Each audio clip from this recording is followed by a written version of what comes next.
Welcome. Thank you for coming to the second day of the annual poverty conference, the Annual Poverty Conference. Today we have Glory Spurlock.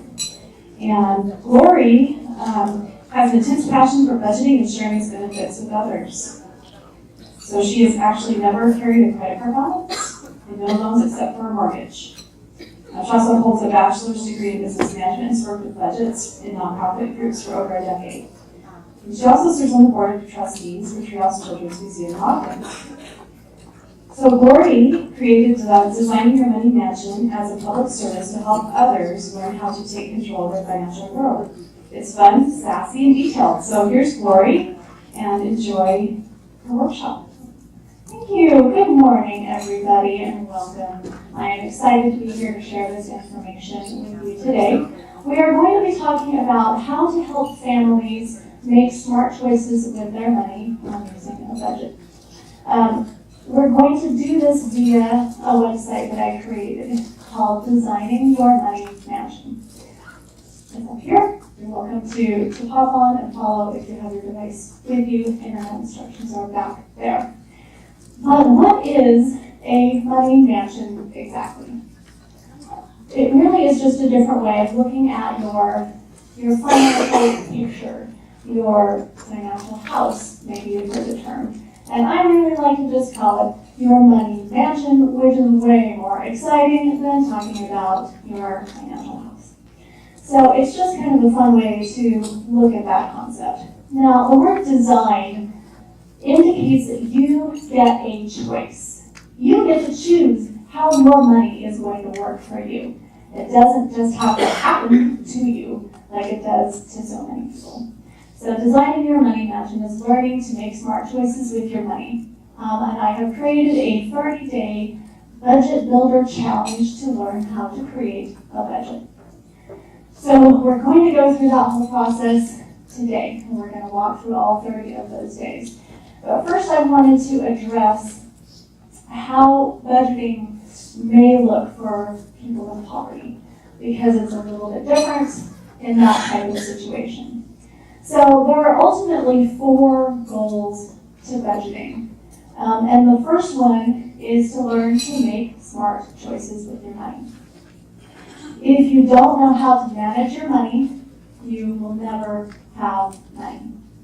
Think about people who win the lottery, or actors or singers who come into millions and still end up in debt, because what they didn't learn to do is to manage their money. The best way to do that is through the budgeting process. The other 3 goals of budgeting are to create financial freedom and security and peace of mind. Now, what does that mean really? Well, you're eliminating debt. You are creating an emergency fund, and you are saving for retirement. All 3 of those things are byproducts of the budget, in addition to learning to manage your money. We're going to walk through the 30-day budget builder challenge, but you should know that I like to make this a little bit fun. Budgeting doesn't have to be horrible, although it can be a little bit drudgery. We try to spice it up a little bit. So the reason why I like the mansion theme is so that we can refer to different areas of the mansion in regards to different areas of your financial house. So if you look on the left side of your handout, you'll see a list of all the different areas of the mansion that we will go through with this 30-day challenge. You will notice that instead of talking about how much money do you make, we can talk about what is growing in your garden, because that is where the income is in our money mansion. We're going to talk about wants, which we place in the home theater of our money mansion, because really none of us need a home theater, right? We'll talk about survival expenses, those absolutely necessary things that you have to have, and those are in the pantry. So we'll get through all of those. So let's get going through the challenge. I'm going to be stuck to my laptop here because it is online and I will be going through the pages live. So if you are ending up on the website, or if you choose to go home and check it out, just up here at the top is the 30-day budget builder challenge.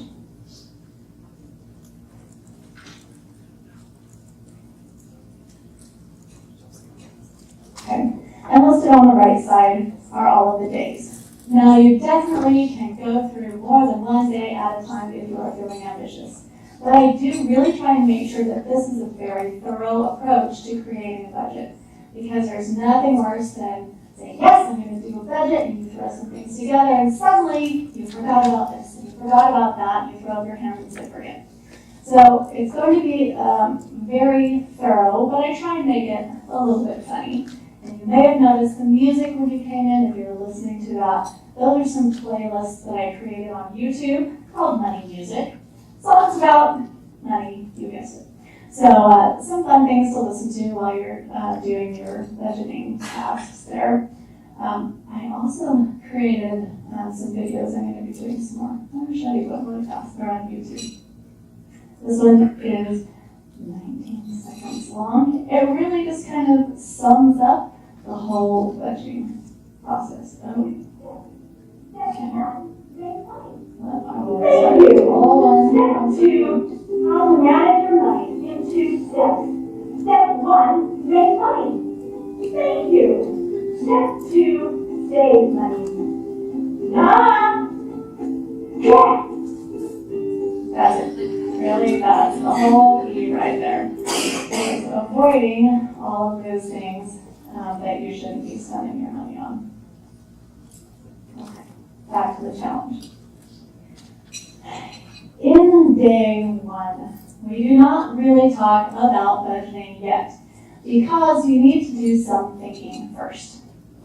When it comes to doing a budget, it will make 0 sense whatsoever to complete the following 29 days of this budget if you don't choose to change your financial situation.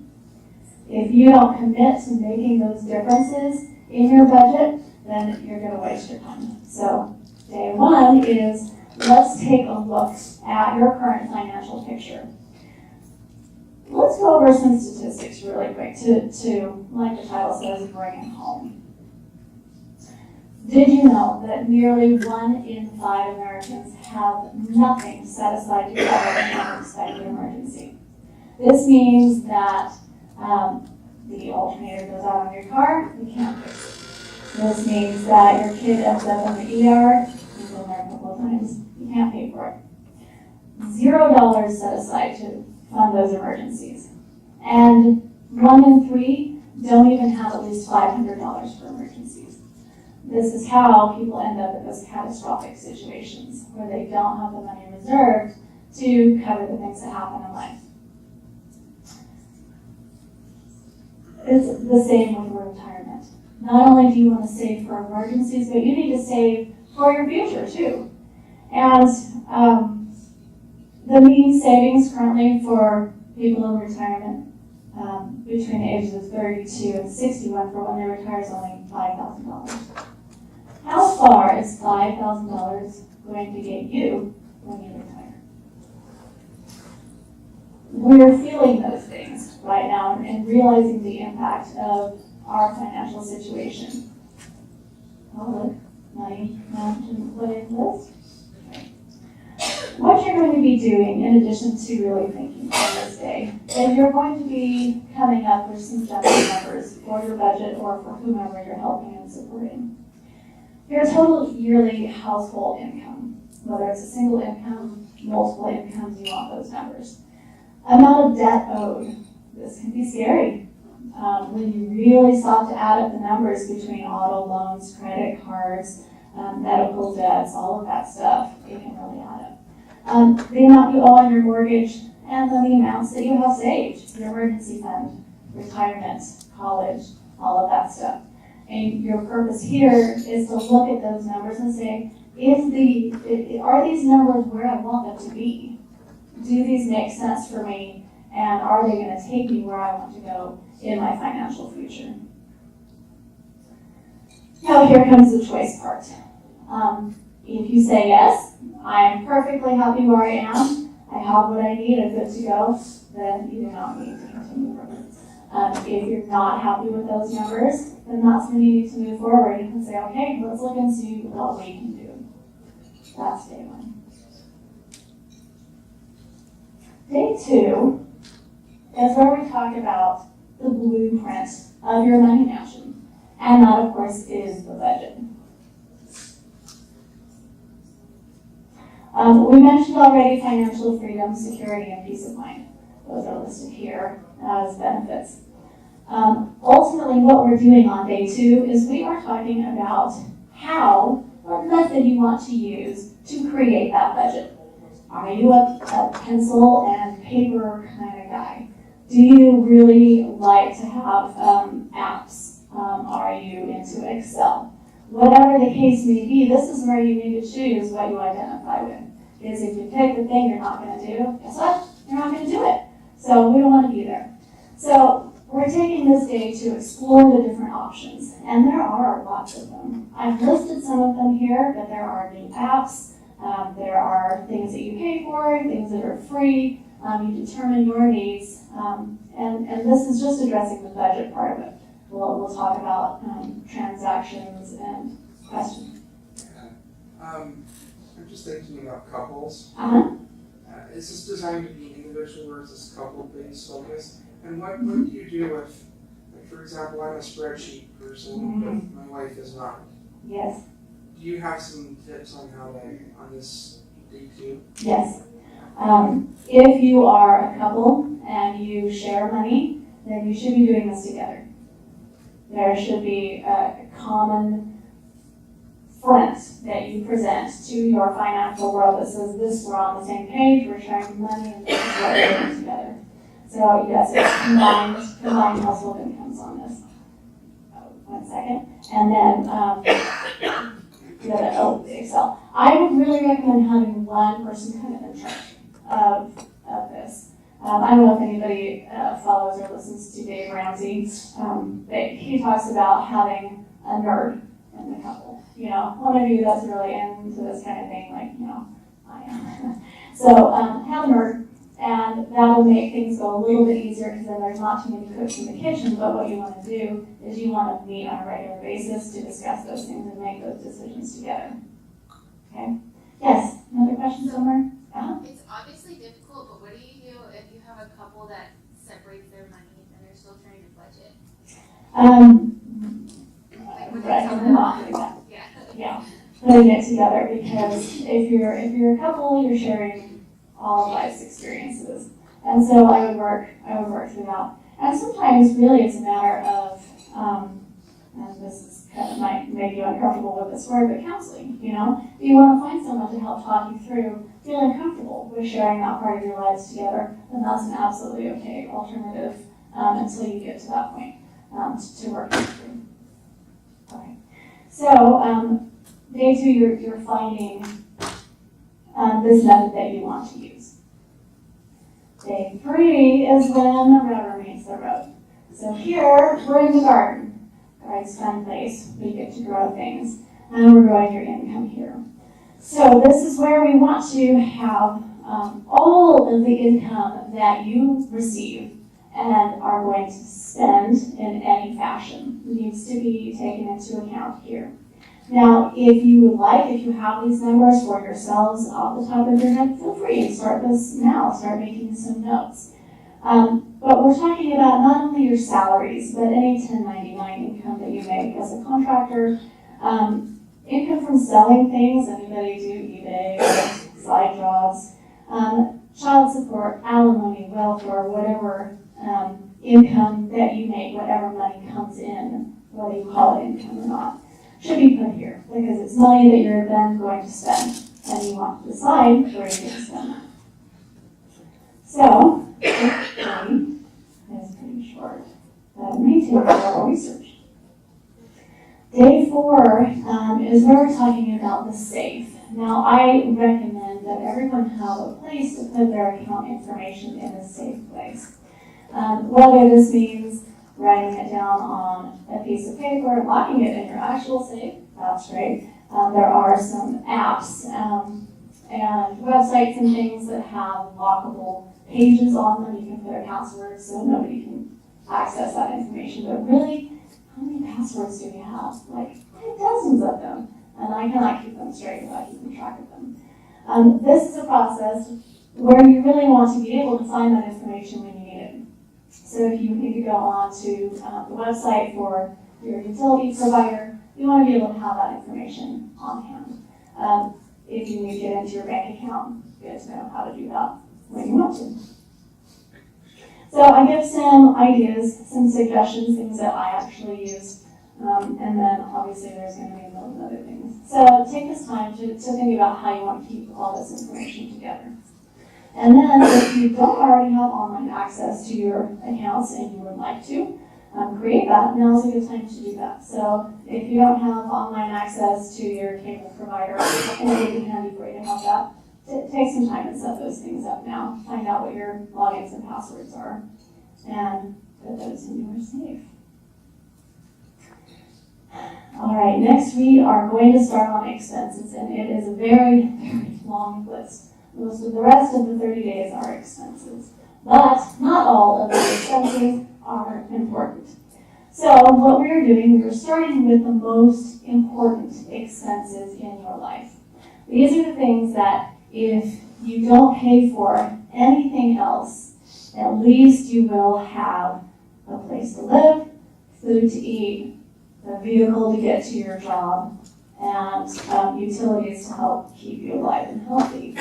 These are your survival expenses, and you need to make sure that you cover these first. Because if your money runs out, you don't want to have already spent it on, the easy thing, going out to eat, or whatever. You want to make sure that you have the money for these. So, here they are, the 4 important ones. So you are now going to be coming up with how much money you spend or should spend on food. If you have receipts for these things, you can go through and track those, or you can just estimate. Now, keep in mind, most people far underestimate how much they spend on food. So I would suggest at least doubling whatever you estimate.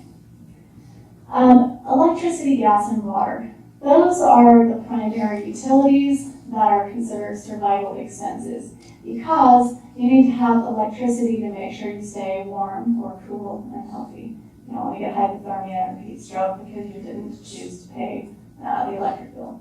The gas bill and water is the same thing, so you can cook, gas so you can cook, all of those things. You're just making sure that you can survive and your family, and you're taking care of those needs. Shelter, you're paying for your mortgage or you're paying for your rent, and transportation for either bus pass or basic needs for your vehicle like gas. You're adding those things together and you're coming up with your survival expenses, and that's in the pantry. Day 6, we are moving back into the garden and we are checking out what we just did. So we're saying, okay, we already know how much money we made, what's growing in the garden. And we know what's in the pantry, those are our survival expenses. The goal here, of course, is to still have money left over. If you don't have money left over after you have met those 4 needs or assessed those 4 needs, you have to go back to the garden. You need to grow your income in some fashion. Or you need to reassess what you did with your priority survival expenses. And there are very few things that you can cut when it comes to those, but you can look at those and see what you can do. But when you go back to the garden, you need to find out some ways to make more income if you're not covering those survival expenses. I have a lot of ideas on here. I'm sure you have ideas and you can find ideas online. Some examples include asking your boss for a raise. Bosses sometimes forget to do this, and it may not be that they don't want you to have more money, they just may forget to address that with you. I have lots of article links if you want to consider driving for Uber or a Lyft, for example. I have links to those pages if you have a personal vehicle. But there are always things that you can do to make more money. And if you can't meet your survival expenses, you need to address this now. Okay, lots of ideas. After after we finish this assessment, we are then going to move into the basement. The basement is scary because that's where the debts live. And the debt monsters have a great time in your basement. So when you're assessing your debts, make sure you take the monster spray. We have debts broken up into 2 days. The first day we're talking about loans, and this is where you're going to put any form of loan that you have where you owe somebody else money. Auto loan, home loan, student loan, personal loan, loans to individuals. All of that should be listed here. And anything else we're going to cash in the next day. Now, again, if you're on a roll, you're in the debt mentality, you want to just carry on to the next day, totally fine. There's no reason why you have to break this up into chunks. So, day 8, still in the basement. And here we're talking about things other than loans. So, IRS taxes that you owe, credit card balances, if you have any medical payments that you're making, and then whatever you want to call it, any other sums of money that you owe to somebody else. All those here. So really laying it out on the table, making sure that we know our complete financial situation. Now also, I don't know if any of you are familiar with Susie Orman, but Susie talks about what she calls standing in your truth. You really have to own your financial situation because you put yourself there. But you can get out of it as well. But you have to be honest about the whole thing so you can do that effectively. Oh, thank goodness, we are moving out of the basement. And we're moving into the kitchen. Now the kitchen is where we're talking about needs. Now, understand needs not the same as wants. And we'll get to the wants later. But we're kind of adding on to the survival needs that we had earlier, the survival expenses.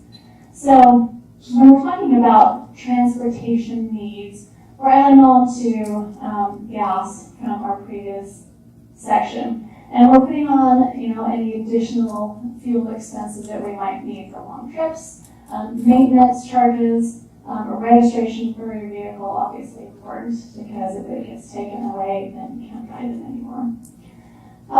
Repairs, now these are safety-related repairs, not, hey, that's a really cool steering wheel cover, I would like to have it. Work or home-related parking charges and necessary toll roads. Like, I can't get from point A to point B without taking this toll road. So we are just still in needs. Make sure that any of the expenses here are necessities. And then we're moving into insurance needs. Now we're going to be in the kitchen for a while, so get cozy, get out your coffee. And insurance needs they can be pretty intensive if you have a lot of insurance coverages. Auto insurance, health insurance, homeowners, home renters insurance, life insurance. Oh, there's so many. What you want to do is address what you have now. And if you don't have something that you think is a need, like, oh, oopsie, I really should have life insurance, now's the time to look at that. Because really life insurance is very important. If you have debts and dependents, you want life insurance. You're able to also address insurance that you don't have that might be important, like, for example, long-term care insurance. And I put the website up there for the longtermcare.gov. If that's something you have no idea what that is, go ahead and explore that here. I try to make sure there's a lot of information, so if you want more information on something, there's an easy way to find it. Okay, so we're going to carry on in the kitchen, moving out of insurance and into medical. Now the difference here is medical is what you're paying to doctors. Health insurance is the premiums that you pay every month. Okay, so we talked about health insurance yesterday when we were talking about insurance. Today we're talking about medical, what you're paying to the doctors outside of your health insurance. Lori, Yes. do you recommend then putting in your gross wages and pulling out the insurance and putting it in the insurance expense if your premium is paid through work? You can do that either way. Really in the income section, you're talking about income that you're bringing home. So if that's already taken out by the time you get to that income section, then you don't need to add it in again. But you can adjust that however you like. Yeah, good question. Okay. So insurance, insurance medical. So boy, I don't know about you guys, but I have a lot of medical needs. I have 2 kids. They get sick, they get hurt, they need dental care. I don't know, geez, all the things. But you have to make sure you can pay for them. You know, you want to make sure that you are healthy or you cannot work and provide income for your family. So do all those things, preventative things that you need to do for you and your kids, and make sure you have the money to do them. You can also obviously make judgment calls on this. And just a little note about the entire thing.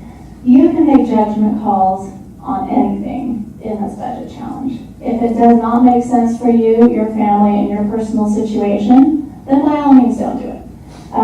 But really this is trying to get you to understand what is important to you. Okay? So this is where we are with medical. Continuing in the kitchen, we're moving on to personal needs. Okay, so when you're creating your budget, you may or may not have thought about making sure that you set aside money for personal care items, shampoo, lotion, all those things that just happen that aren't food, but you need to have them, diapers, household items like laundry soap, napkins, batteries, the things that need to make your life run, you need to be able to pay for. Now, clothing can be considered a need in certain situations. If your kids cannot fit into their jeans anymore, then you should probably get them new jeans. However, you also get the option to determine where you want to buy those. Are we going to the second-hand store where we can buy 3 pairs, or are we going to buy a new where we can buy 1 pair? Things to think about. You also want to make sure that the clothing that you have works for you. If you've lost or gained weight, make sure that you have the basics that fit you. Anything else of a personal need that is a need would go in this category. Day 13, we are talking about office needs, and I mean your personal home office, not your work office. But we have to have things like pens and paper for printers and things. We also want to put in here phone service, whatever phone service that you have, and internet service. Now keep in mind that these things don't have to be needs. As much as we love our internet, if we're not working from home, we can have the kids run to the library and do their internet homework there. We can do basic internet searches on our phone. This is a giant expense that pretty much every one of us have that may not be necessary in every situation. Same thing with cell phones. I know most kids even have cell phones. It's not absolutely necessary in most cases. Even with us as adults, we don't all need to have cell phones if we have a landline at home. And again, this varies by every family and every person. So just go ahead and explore what this means to you and your family and ways that you can cut money. Because ultimately, remember, we're trying to cut money and save money so we can do all those other things, those other 3 goals: paying off debts, saving for retirement, creating an emergency fund. The more we can cut, the sooner we can get through those. Okay, we're still in the kitchen. And now we're talking about needs for some items that not everybody will have. So we're talking about pets and home expenses. If you do not have pets and you do not own a home, feel free to carry on to day 15. Or if you have those things and you would like to share some input on ways that you save money, we do have a blog and share thoughts in there. But again, these are needs for your pet: food, litter. Yes, Where would you consider putting like my service dog? a need. Service dog would Would be that go any under dogs. medical or just a need or? Well, they're both kind of in the same place. They're both in needs. So they're in your kitchen and you can feel free to put them wherever you like. If you consider this a survival expense, then I would move it up there. Okay, so make sure you're not putting in here things that are more wants for your pet. Like the really cute Halloween costume for the doggies. No, that's not a need. Sorry. And any home repairs that you have, things that would be safety concerns is primarily what we're looking at here when it comes to needs of your home. Okay, we're out of the kitchen. Yeah, it was great to hang out with you guys in the kitchen. But we're going to move now talking about giving, and we're going to look at your donation box. I don't know if anybody has that box at home where you put stuff in you want to donate. I have one of those. That's what we're using to talk about giving.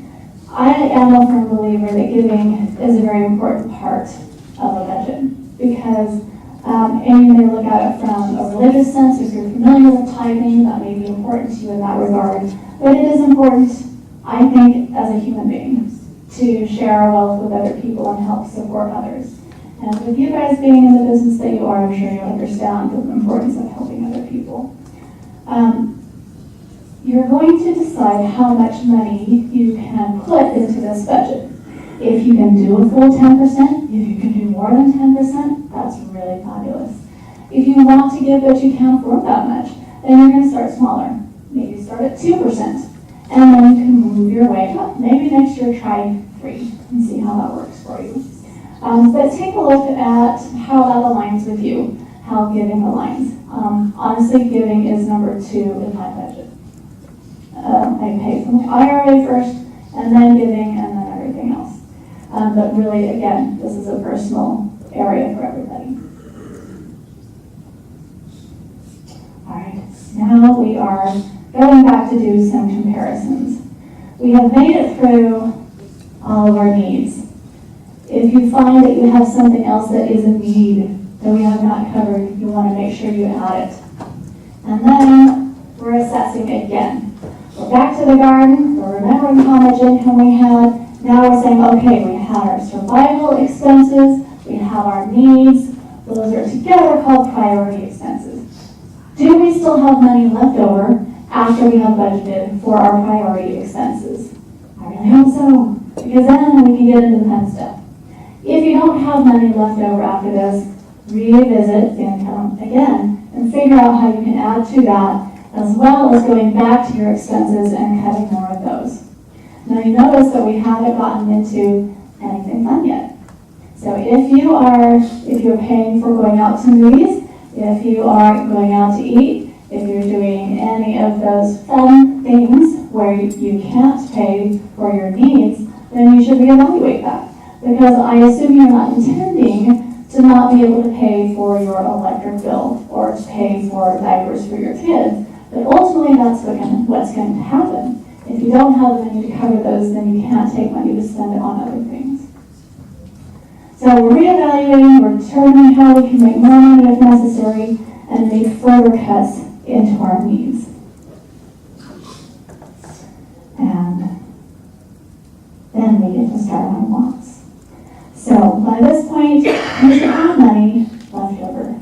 And here is where day 19, it gets a little dicey here on day 19.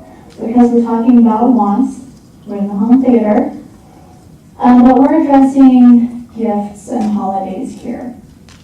Now, this is an area where a lot of people need to really examine the way that they think about these things. Because the way that you think about giving gifts and what that means to you and to the people you're giving them to will impact your financial situation. So for example, if you feel that you have to spend the $1,000 on your kids for Christmas, or they are not going to love you, Examine that. Is that true? Are they still going to love you if you don't spend that amount? Yes, of course they are. But it's something you need to work through in your head, because a lot of us have those issues. Is so-and-so that I'm buying this gift for going to think differently about me if I don't spend at least X amount of money or get a particular type of gift for them? How do I get past this? So we decide that we're okay spending less for gifts. How do we let other people know that we're going to be doing that? By just being upfront. And you can really curb a lot of the conflict that you anticipate coming out of that by just saying, hey, look, family, I am starting on this amazing journey to decrease my debt and take care of myself in the future and my family. But what that looks like is I'm not going to have as much money for gifts. But I want you to know that I still love and care about you, and I will still give you things that are heartfelt. So I don't know if you like making gifts, but it doesn't matter. You can do anything, create a treasure hunt, or do something fun. Something that is meaningful to both of you that doesn't have to cost a lot of money. I put this day first because if you look at your budget, we spend a lot of money on gifts. Now this also includes our kids, but we'll get to them in a little bit. Other areas on this day are holidays. So I mentioned earlier about Halloween costumes for your pets, Halloween costumes for yourselves and your family. You really actually don't have to go buy those. There are oodles of things that you can do with stuff around your house, and they're just as fun. So you can look online for some examples or just look around your house. But there are lots of ways to save money when it comes to the holidays and gifts. And so really examine where you stand on them. Okay. Still in home theater. Talking about personal wants. Now, personal wants are things for yourself. So, the gym membership. Sometimes they can be pretty pricey. I have one. I go sometimes. But if you don't use it, that's a very easy one to cut. If you do use it, but you are really interested in cutting expenses and saving money, it actually is a very easy one to cut, because there are lots and lots of things that you can do at home or outside of your home for free or reduced cost from the gym membership. I mentioned some of them here. I mentioned a lot of them here. It just takes a different mindset to decide to do some of these things. You know, if you say, okay, I'm absolutely going to save money from the gym membership and I'm going to do this instead. You're going to do it. You just have to decide to do it. That's really the key factor of all of this, is making that choice. Outside of gym memberships, other things that you do for yourself. Spa treatments, massages, manicures, hair services. You have to decide how important those things are to you. And again, if you're motivated enough to save money, then some of those things might fall off. There are alternatives that you can think of, come up with.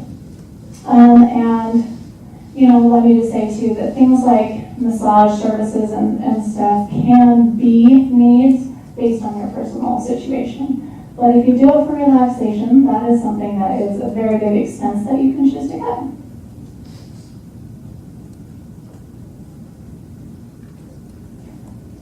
Keep losing what day I am. Something I should revisit for the website, make it visible all the time. Okay, day 21 in the home theater, talking about wants. This is another one that you can skip if you don't have kids. If you do have kids, you will want to look at things that you need for your children. Now, make sure that you're not surprised by things that happen in your children's world by planning for them. Allowance. Have a set amount that you are willing to give your children if you do allowance. Now, I have some article links on there that talk about, should I, shouldn't I? How should I address money situations with my kids and giving money to them if I want to do an allowance. Lessons and activities. These are really expensive. Like marching band, cheerleading, football, all of these things, holy cow. Make sure you know how much they're going to be and that you can afford them before you agree to do them. And make sure that you know how much all the accessories cost. Right? The show fees and the uniforms and the shoes and good grief. All of that stuff needs to be taken into account. And I would talk to your kids like this. Hey, look, we're going to be changing our money situation a little bit. And the goal of that is for our family to be able to have money for emergencies in college and whatever. What that means is that we are all going to have to sacrifice a little bit. Now, in my budget, I was able to create X number of dollars that I can spend on lessons for you. But what that means is you can't do 2 lessons, you can only do 1. Okay? However that looks for your picture, lay it out to your kids. You're the grown-up, you're the parent, it's your money, and you get to tell them how it's going to work. If you can't deal with the tantrums, now's the time to learn how, because there may be some. But the goal here is to raise kids who can understand how money works. They can understand knowing that they can't get everything that they want. Because guess what? They're going to be the people coming up that will either make or break our country when it comes to money and our personal situations. So we want to teach them now. Stuff. We buy lots of stuff for our kids. We don't have to.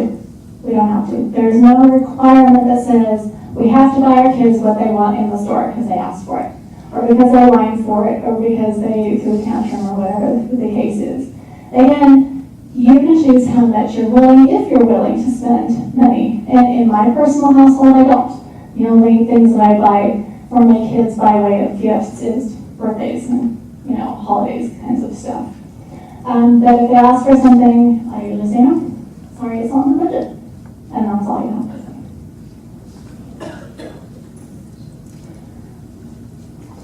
Day 22, we are talking about fun. We finally made it. The beautiful one that everybody hates talking about. And then those people avoid budgeting because these are the things we don't want to part with. Entertainment, eating out, activities. We spend so much money doing this. And if you assess your financial situation, you may be surprised at how much you actually do spend in these areas. But remember, none of this is necessary when it comes to where to spend your money. These are all wants.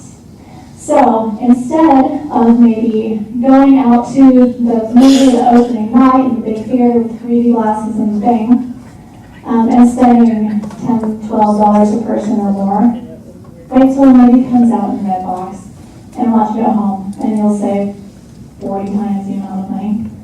There are things that we can do that aren't quite as fun if we decide they're not as fun.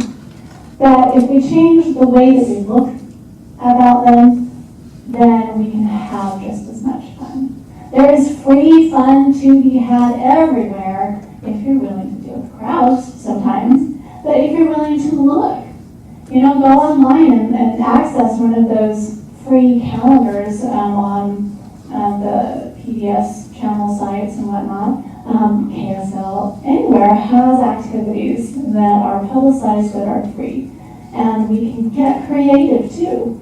There are websites that talk about fun things to do with your families. Go on a picnic and do things that don't cost exorbitant amounts of money. Now, if you cannot part with this altogether, then you get to decide how much you are willing to spend, but you have to stay within your budget. If you do decide to go to a movie, you get to go to one movie and not also another movie.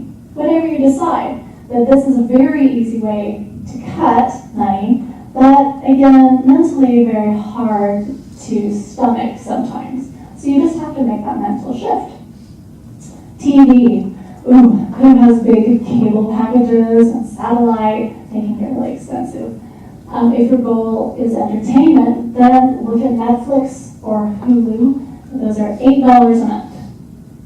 and they have their own award-winning series and movies, and they're far, far cheaper than cable. Also, on their websites for some of the cable sites, NBC, CBS, they will actually post episodes that they air for a few days, and you can watch them for free without having to have any cable at all. So look into alternatives. If you decide that this is an expense that you can and want to cut, check out what else is out there. Eating out, I really don't think we need to address this. We all know that we spend lots of money eating out. It just requires a little bit of planning. If you know you're going to be out all day, then take some time the night before or in the morning and make a lunch to go. Get a cooler pack to take with you. Lots of alternatives out there. Things to save that easily save you money. Alcohol and soda, those non-essential drinks, I mean, they think they're essential, but they're really not, to your health. Cut those and you'll see savings in your budget immediately. Travel and vacation. Now, boy, this one's hard to give up. If you're motivated enough to save money for those other things in the future, then this is a big chunk that you can save. If you have to have some sort of vacation, then you can look at staycations. I mean, most of us probably haven't done all the things that are in our locale to do, but we still get to be tourists and have fun that way. This is also where we're putting wants for our vehicle. Now, you may look at this differently than me, but I consider car wash as a want.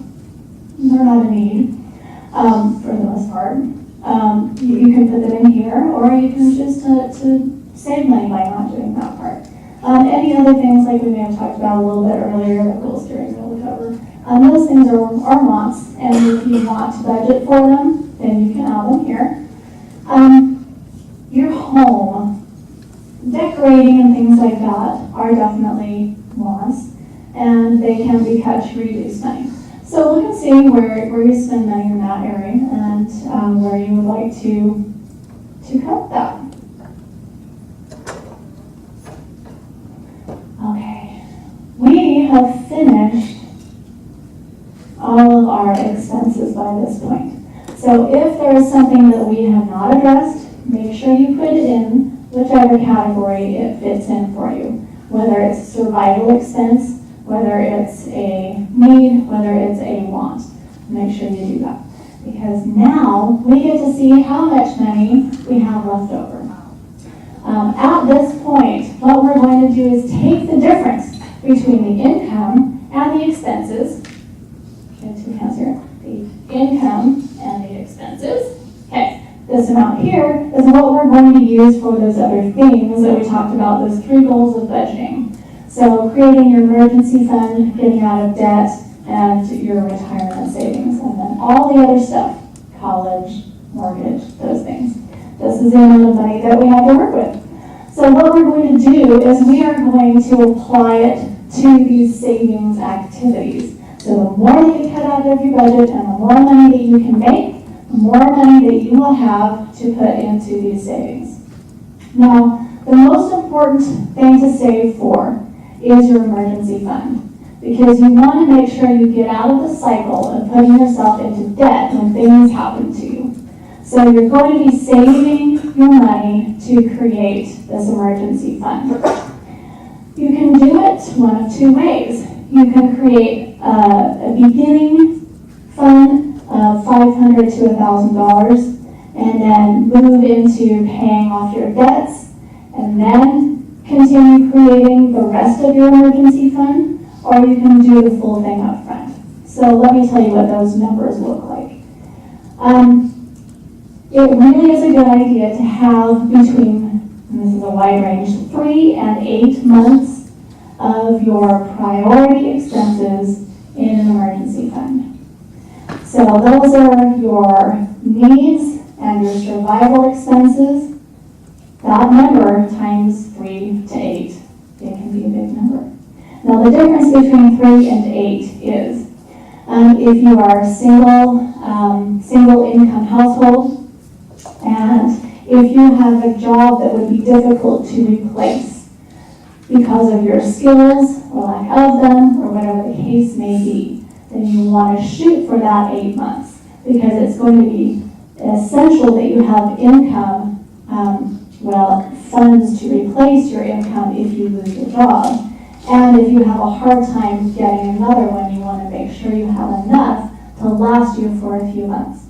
Now, the 3-month number would be if you have a dual income family or more, and if those jobs are easy to replace, you can immediately turn around and get another one. Okay?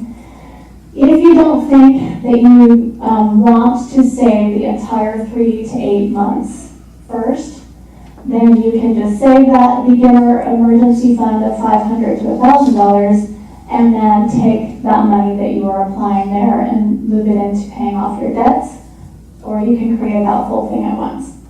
I chose to create my emergency fund first because that identified with me. I wanted to make sure that I was taken care of first, and my family.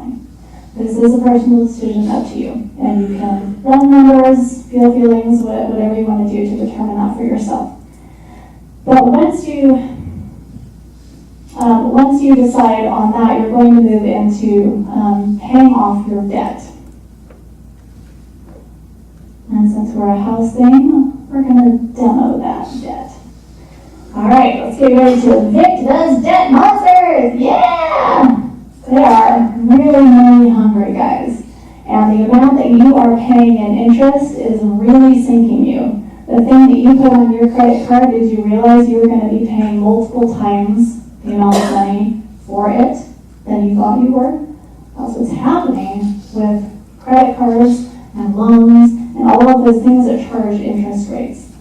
So we're trying to create that financial freedom where you're no longer indentured servants to those debts. So you're taking money that you have been applying every month to your emergency fund. Once it's funded, you're then going to take that amount and start applying it to your debts. So here's how you want to arrange your debts. You're going to create a debt lineup.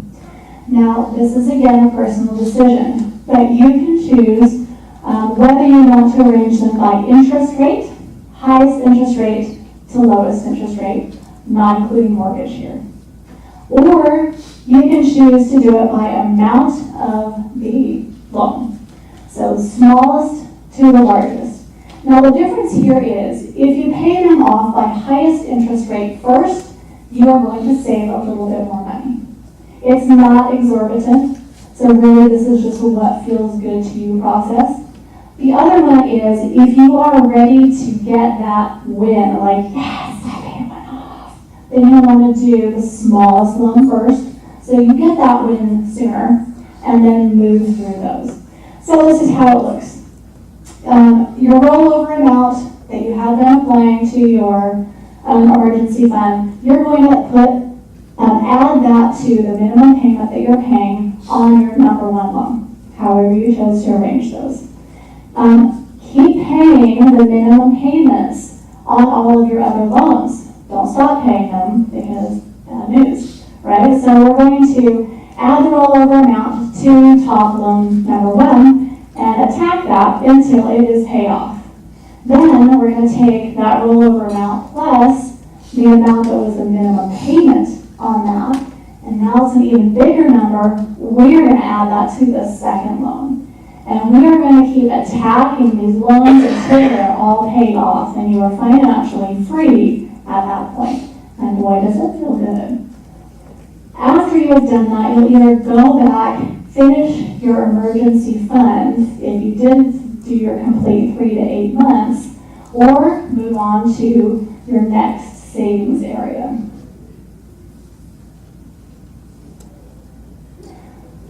We're going to head into the workout room now, which is where our retirement money lives because we want it to work for us. So all of that money, that giant chunk that you ended up with after you finished paying off your debts and creating your emergency fund, you are now going to start adding into retirement. Now guys, this is super, super important because remember how we talked about that $5,000 that most people have saved up for retirement, it's not going to cut it. And you're going to end up, living somewhere you don't want to, like maybe your kids, whatever. But you want to make sure that you are taking care of yourself. Now, if you have that little voice right now that says, "I'm about college for the kids," it really is the whole oxygen mask thing. Remember from the airplanes? Take care of yourself first, and then your kids. Okay? So once we can get into a good percentage saved into our retirement savings, then we can start saving for those other things. College and trips, weddings, whatever the case may be. But you need to make sure that your future is tended to here. So the ideal amount in general that you should aim for is 15% of your salary. So you're putting 15% of your money into retirement savings. So if you have a 401k option through your employer, and if they match that, immediately do that without any thought, because that is free money if they match it. And we never want to give up free money. You can also choose an IRA. You can choose other general investments. I would talk to a financial advisor about what works best for your situation. But the most important thing is if you have that matching with your 401k. Once you reach this point, do it without any problem. So if you can't start at 15%, if that money that you have to put into it is not that 15% number, that's okay. You'll work up to it because you can keep eliminating wants and needs and playing with that number and keep adding to your income. Remember, you get to choose, you get to design this money mansion that's yours, and you can alter those numbers however you want. So make sure you think about how important the retirement savings is to you. And then you will balance that out with the other savings areas. So we're talking about large events that we're saving for. We're putting money away in the attic for those. So these are events like buying a car, going on that dream vacation, helping with your child's wedding, your wedding, remodeling a home, buying a home. Okay, that's where these things fall. I wouldn't play too much with your retirement, though, to fit these things in, because that is going to be more important. And if you get online somewhere and look at a retirement calculator, it will tell you how much money you will have by retirement based on how much money you're starting with and putting in. That may help make some decisions for you.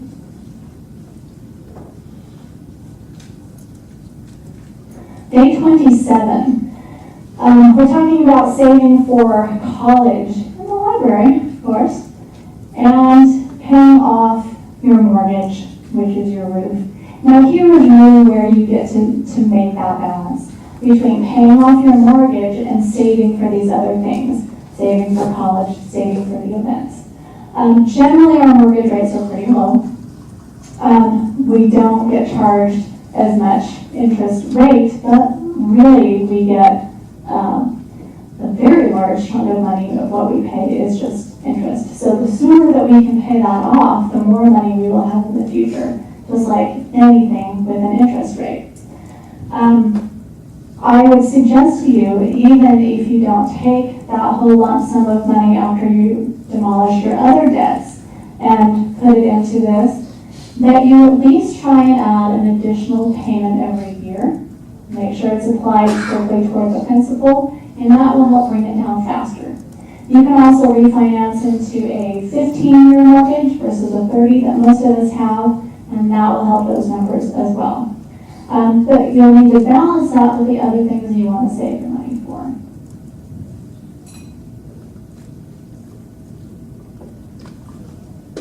Okay. By this point, and not during this 30 days, but by the time you reach the end of the activities you've created in this 30-day period, you will have your emergency fund.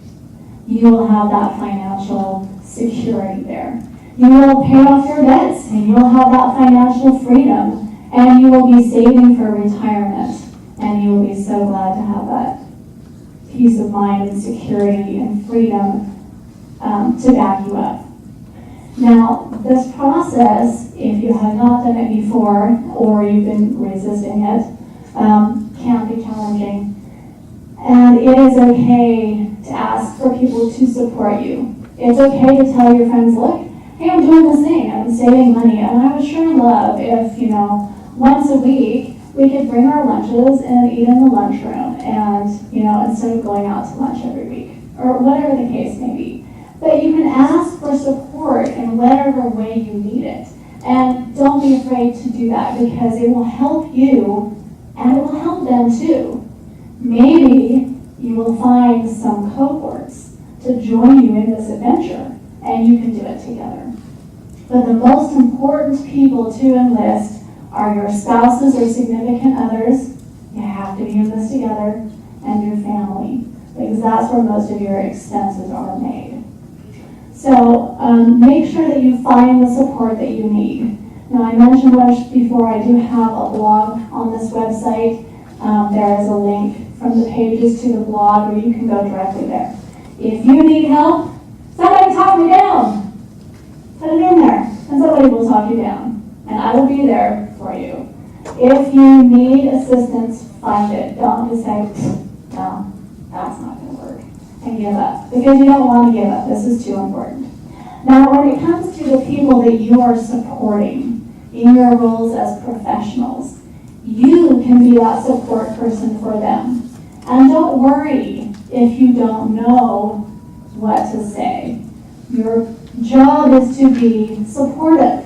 You know from today the overlying ideas here, to make sure that you have the money for the things that you need. You want to make sure that they know what's important in their financial situation. And that's all. Be there for them. You can refer back to this. You can go through this with them.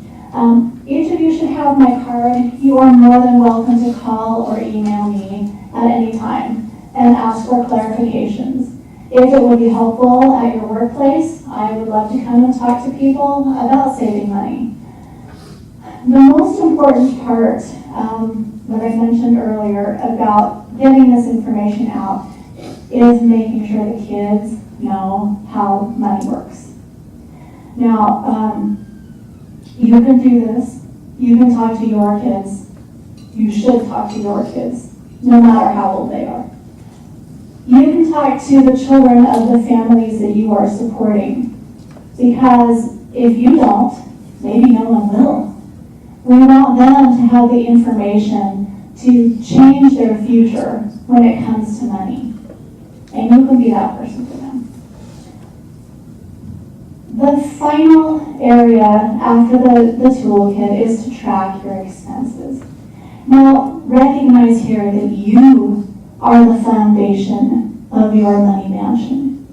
If you crumble, the whole thing goes down. So you have to have the determination and make those choices that we talked about throughout and hold strong to them to be able to get the outcomes that you want from this process. Now, the last day is congratulatory and you getting the keys to your money mansion. It's a challenging process sometimes if this is foreign to you or you're resisting cutting money. But remember, it's all a choice. It doesn't have to be challenging or scary or horrible if you don't want it to be. It's just different, and different isn't bad.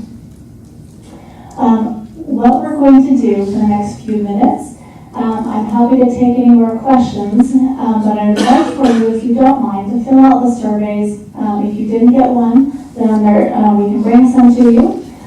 This will give me a little bit of feedback on what you need, what was helpful to you, and if I can better serve you in any way. You don't have to put contact information down if you don't want any further assistance. But if you would at least put your name down, we are going to do some drawings. Hopefully you saw out on the table the books that were there. We are going to draw for those from the forms that are turned in. Now they're all over on the stage over there. We have 3 books that are actually targeted towards kids, and they're all ages. We've got college age, mid-age, and very young kids, a picture book. And we have books geared toward adults, talking about how you can deal with money in your world and how you can help kids as well. And then the final little set is if you like to have decorative stuff on your budgets, you're a paper person, there's some budgeting stickers and a little budget notebook. When I draw for those, you get to choose which one you would like. So we'll just go through as we draw, and first come, first served in that regard. So, yes, question? Yes. Money management, like habits that sometimes we have that are very difficult to get at. We keep kind of challenging ourselves, and then we say, oh, we go back to it. Now, in your experience, what has been your experience in terms of people really saying, I'm going to do this money management and I'm going to get at it, and then they've really done it? What is it that really motivates them to be able to do that? It's support. Especially if you see other people doing it. And I would really encourage you to watch and listen to Dave Ramsey for that. Because he not only has a free podcast that he does live Facebook videos, as well as YouTube, and he has a radio show. I think here it's 105.7 that he's on every night from 5 to 10, or 7, excuse me, it's 7 to 10. That is very motivating, because what they do is they have people on not only asking questions, but then he does something called a debt-free scream, where people travel all the way to Tennessee where he is, and they talk about how much they paid off. And it's phenomenal, the amounts of money that people are paying off because they're motivated.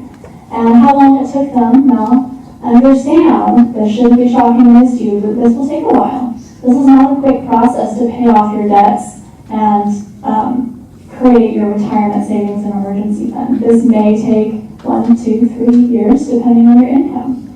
But he has those people come on and share about that. And then, we're debt-free, that's the debt-free screen. So it's very motivating to hear other people doing it. So I would suggest to you that you look him up. I refer to him multiple times in the budget challenge. But his name again is Dave Ramsey. Search for him online and you will find him, and that has been a great tool for me to keep motivated. Other questions? Yes? I work with some clients that they're in second marriages, so they keep their money separate because they're still helping their children and they don't want to help their children. So we've had a lot of that. How do you address those people getting support? Well, that's kind of where the counseling comes in, helping them feel comfortable exploring doing it jointly. If legally that's a problem, then that's a different issue. But if it's more a mental thing, then the best way they can support each other is by joining their money so that they're on the same page. And then they're like, oh, now you're spending my money, so we're just going to put a stop to that, Yeah, does that address? Well, yeah, but it can even be someone such as, a church official. If they attend a church that has a bishop or a rabbi or a priest or something, they do that kind of thing sometimes, and we can support them in that way too. Okay, does anyone need a feedback form? Okay, we'll collect those and we'll draw, and then we'll finish up here today. Did you have a question? Okay, no worries.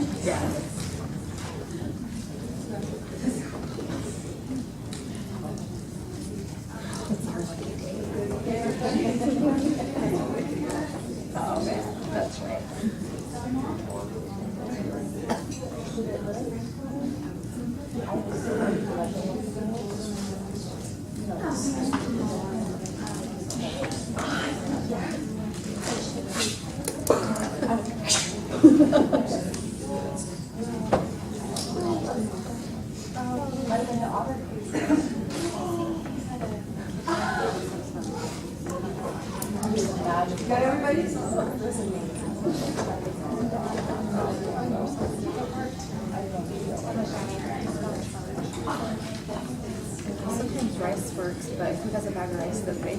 Or you're no.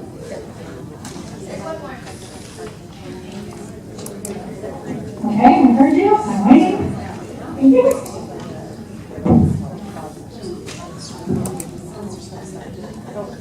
Wait, Laura.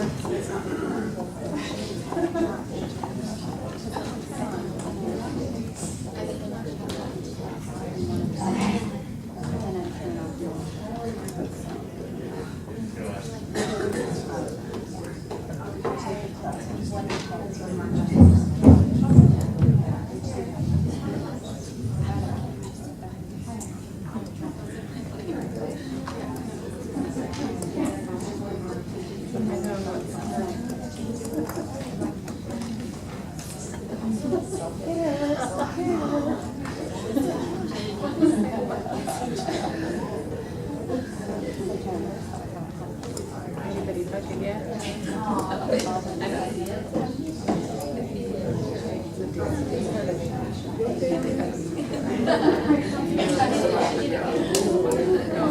like, well, when I get to her face making, so that's what I did. She told me that. Okay, so we are drawing for 7 different things. And the first person will get to choose what they want, the second person from what's left, and so on. I don't want you to be forced to take something that doesn't work for you. Unless you get to the end, and then you feel free to give it to someone else. Okay, so, person number 1. Gabrielle Hall.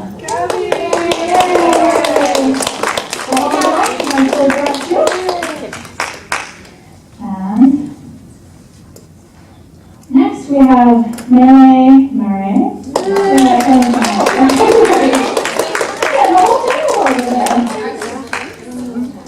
Okay. Jacqueline Tibbs.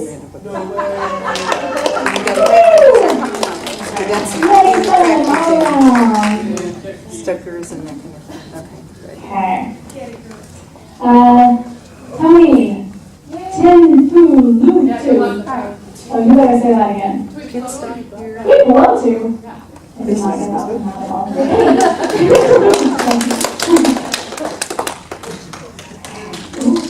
Okay, you knew which one. These are I children's love history. Susanna. Yes. It's a feature book for children. Okay. Kelly Peterson. Yay!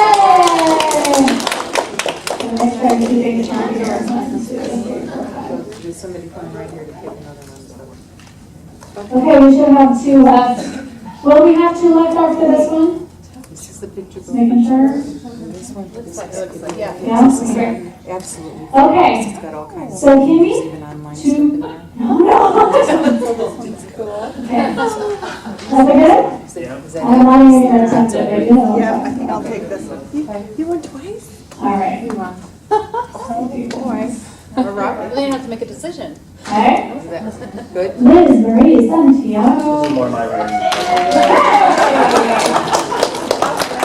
Okay. Have I exhausted the supply? Yes, you have. Okay, great. Thank you all for coming. I hope you take the information that you have learned and apply it to your lives as well as the people you serve. And feel free to contact me with any questions. Thank you. Have a great day.